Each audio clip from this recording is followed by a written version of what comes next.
Thank you for joining us, for packing in. You may know him. This is Kevin Spacey. He's won a couple of Oscars. In fact, even some for video games recently. He runs some... You can't be the only one.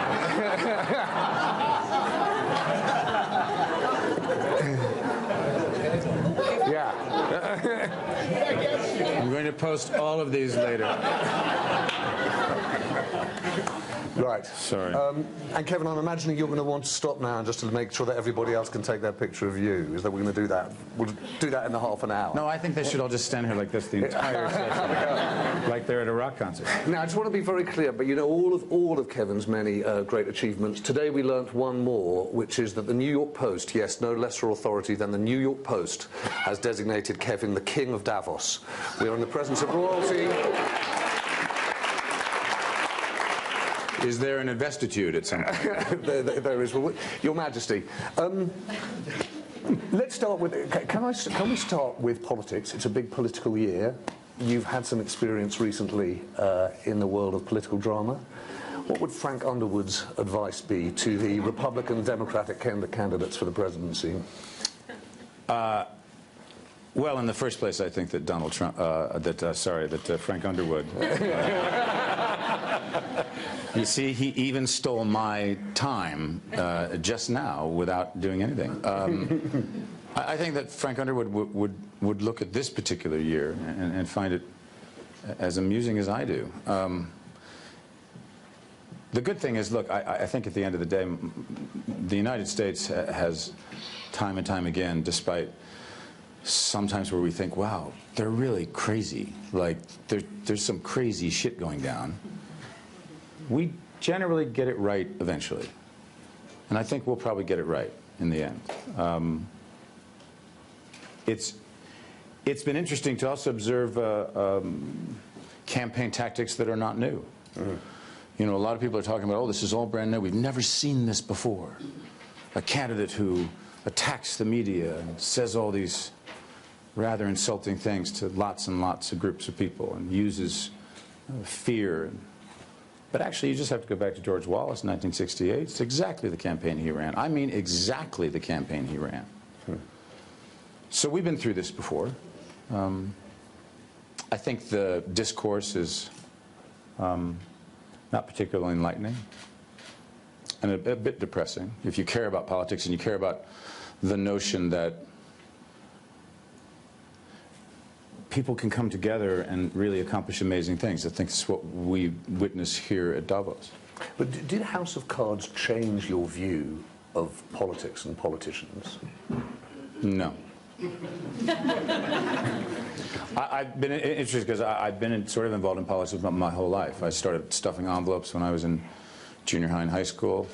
I worked for Senator Ted Kennedy when he ran for president in 1980, for John Anderson when he ran in 1980 as independent, and then I had the good fortune of meeting President Clinton while he was a governor in Arkansas.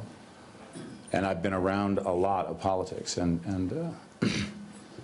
what I love about House of Cards is that I've talked to politicians who will say, on the one hand, some will say, well, it's completely fictional, your show. It's not like that at all. And then others who will say to me, oh, it's closer to the truth than anyone would like to know. But I also think, look, it's not just politics. You're at the BBC, right? I'm sure there's a degree of Underwoodianness there. Or in the electric company, or in the car business. You know, there's always about who's on top, who's on bottom, who decides, who's in power. It's not, I don't think it's any different in most businesses. We want to talk this afternoon a bit about storytelling, but can we start with your story and acting? How did you get into acting? Well, I think my mother would say I knew coming out. In fact, my mother had me in the hallway on the way to the delivery room. She said, you made a very early entry. But I think somewhere around the age of 8, I knew I wanted to be an actor. And part of that was because of my mother. She introduced me to the theater, to arts, to great books, to great music. I grew up in a house where there was a lot of culture surrounding my world, and I got taken to the theater, and I got taken to, we used to go to this great old movie theater called the New Art in Santa Monica, and I used to see great black and white movies, and so I was introduced very early on to Jimmy Stewart and Humphrey Bogart and Spencer Tracy and Katharine Hepburn, and I just believed who they were. Nothing about them as people, just I believed their characters. And that's how I ended up starting doing impressions, because I discovered that if I could learn how to do a Jimmy Stewart impression, I could make my mother laugh. And that was the greatest sound I ever heard. Because my mother worked very hard. She was the breadwinner in our family, and so she didn't have it easy. But I could just say, well, what I do is I put famous people in odd circumstances. Jimmy Stewart at the laundromat. I've run out of quarters. And my mother would laugh. Or I'd do Cary Grant or Jimmy Cagney. And so I kind of knew there was this dream of wanting to be an actor when I was very, very young. And then it really started for me when I was in junior high school, and I had a guidance counselor who suggested that I had perhaps an excessive amount of energy. And so she recommended that I take a couple of elective courses. So I took woodshop and drama. And I can tell you the moment I did the very first thing in drama class, where we had to do a pantomime to music. And I created a Western scene where I was riding a horse. I had a 6-gun, and it was to the music from dueling banjos. So it was the ride got faster and faster as I went. And everybody applauded and laughed. And I was like, well, that's a sound actor. And then the drama teacher there, who was really remarkable and a great mentor, then led me toward a workshop that was being run by one of my idols, which was Jack Lemmon.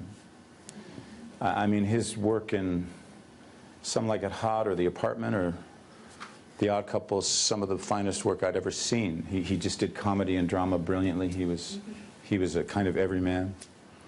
So he was running this workshop at the Mark Taper Forum in 1974, and I got a chance to go, and one of the things we had to do was we had to do scenes. And Mr. Lemmon was going to critique our scenes. And so I did a scene. And, you know, I was very shy. I was very nervous. And he came up to me after I did my scene. He put his hand on my shoulder, and he said, "That was terrific." He said, "No, I'm not kidding. What's your name?" I said, "Kevin." He said, "This young actor has been doing what I've been talking about all afternoon. He was connected to the material. I'm telling you this. You should go to New York, and you should study to be an actor, because this is what you were meant to do with your life." And I was 13 years old. And it is kind of extraordinary that sometimes in life, a teacher, a parent, an adult, a mentor can say just the right words to a young person at just the right moment, and it can be life-changing. And it was life-changing for me, because I did go to New York. I did study at Juilliard for 2 years, and then I began my career as an actor in the theater in New York. And then 12 years later, after we had met in 1974, I found out that Jack Lemmon was coming to Broadway to do a production of Eugene O'Neill's Long Day's Journey into Night. And I felt at 26, I was the right age to play one of his sons. And I particularly wanted to play the role of the alcoholic Jamie Tyrone. So I tried and tried and tried and tried to get an audition. I couldn't get an audition. I finally had to sort of sneak my way in. And I finally got an audition with Jonathan Miller, who was going to direct the production, the great British director. And then I had to audition with Jack. And so once again, after we had met 12 years before, I found myself in a room with Jack Lemmon doing a scene, or we did like 4 scenes together, and I was relentless with him. I mean, I'd prepared for this audition unlike anything I'd ever prepared for. I was toppling over his lines. I was pushing him. I wanted this part so bad. And at the end of it, Jack Lemmon once again walked up to me, put his hand on my shoulder, and he said, "That was terrific." He goes, "You know what? I never thought we'd find the rotten kid, but you're it. Jesus Christ, what the hell was that?" And I won the role. And I got to spend the next year of my life working on stage with my idol. And he then became the greatest mentor I could have hoped to have had. a father figure, and really somebody who was such an extraordinary example of a man who had reached the heights in his profession, but it never went to his head.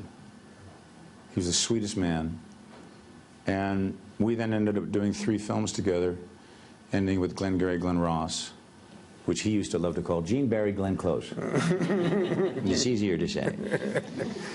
And you know, there's really not a day that goes by where the influence he had, the lessons he, just by example that he taught.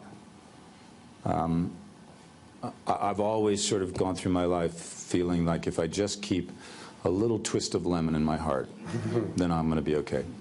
And let's talk a bit about that point you make about finding a way to touch someone's life at just the right time. You gave a speech a few weeks back about storytelling and the business of storytelling, not necessarily if you work in the stage or in film.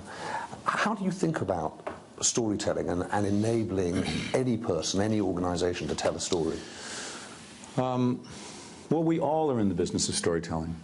I mean, it's not just exclusive for people like me who are in the entertainment business. I think that no matter what business you're in, no matter what you're selling or doing, why is it certain businesses can hover above their competition? I mean, is Starbucks really serving the best cup of coffee? Maybe not. I mean, I like a caramel macchiato myself, but is American Express really the best return rate on a credit card? Probably not. But it's the story they managed to tell. And I think that the more that we think about that, the more that we, you know, sometimes we see commercials and we see stuff and we just go, it's, you know, it's a turnoff. But somehow those people that manage to tell a story, that manage to even temporarily move us in a certain way, that we remember. We don't feel like we're being sold. We feel like we're being told something that we can connect to. So I've always been driven by that very idea, that very notion. And is it changing storytelling? I mean, you know, people think in the age of Twitter and Instagram, things are much more compressed, and yet if you look at what you've done on Netflix, if you look at what happened at the Old Vic, a lot of the projects you took on were about long-form storytelling. Why? Well, because I believe audiences are really intelligent, so I start with that. I don't start thinking that they're really stupid. There are some who do. I thought you were going to say there were some who are, but not in Davos. And I also believe that audiences have remarkable attention spans. You know, there's always this sort of argument. You sometimes see it in the way movies are cut, where there's a cut every 3 seconds because, God forbid, something isn't happening on screen, something isn't distracting. But if you go back and look at the great movies, there's just a camera capturing people in a space. That is compelling. And I believe audiences actually, at the end of the day, they don't care about platforms. They don't care that it's on Netflix or on Instagram or a 6-second Vine or a 13-hour miniseries on PBS. They want good stories.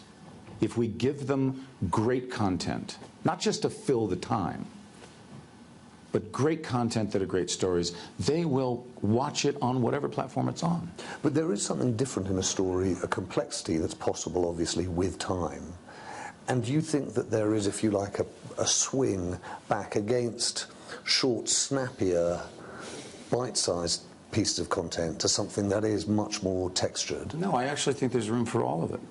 And I think that that's why we're seeing so many different kinds of platforms emerge. You know, people are adapting storytelling for the platform that they're on. And that's actually kind of exciting and opening up new doors. But I guess there's a question about the choices you've made that people have sometimes thought are quite contrary. You know, the Oscar-winning actor takes over London theatre that's a little down on its luck. Fucking out of my mind.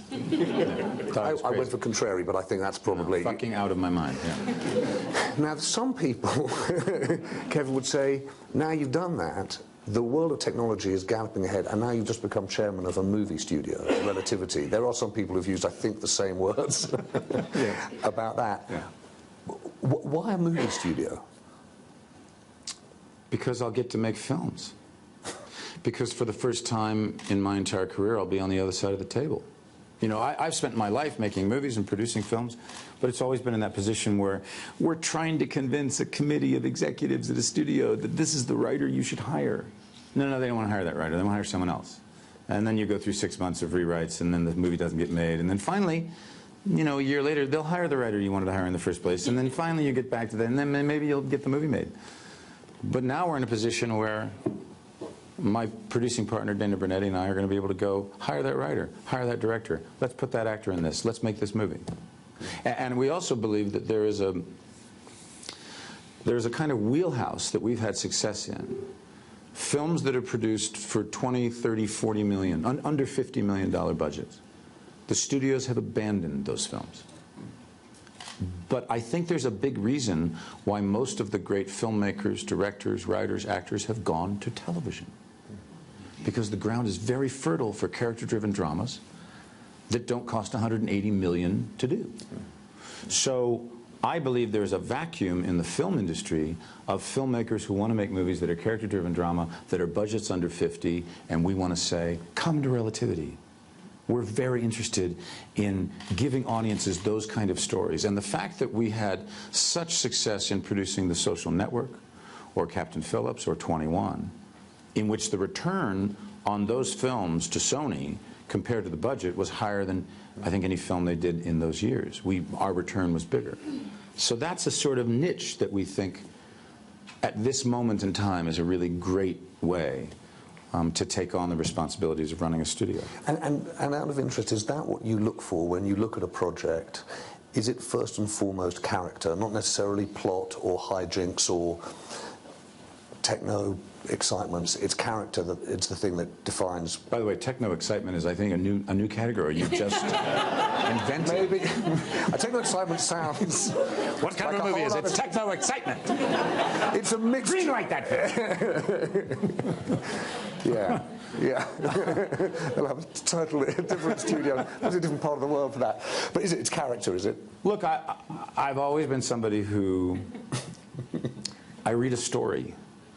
I mean, in fact, I used to drive my agents crazy because, you know, they always liked it. You get to a point where you start making they make an offer to you. And, you know, it's very like, well, they made an offer. And then you get the script, and there's, oh, they've offered you the role of Charles. And you're like, ooh, Charles. When does Charles come into the fucking movie?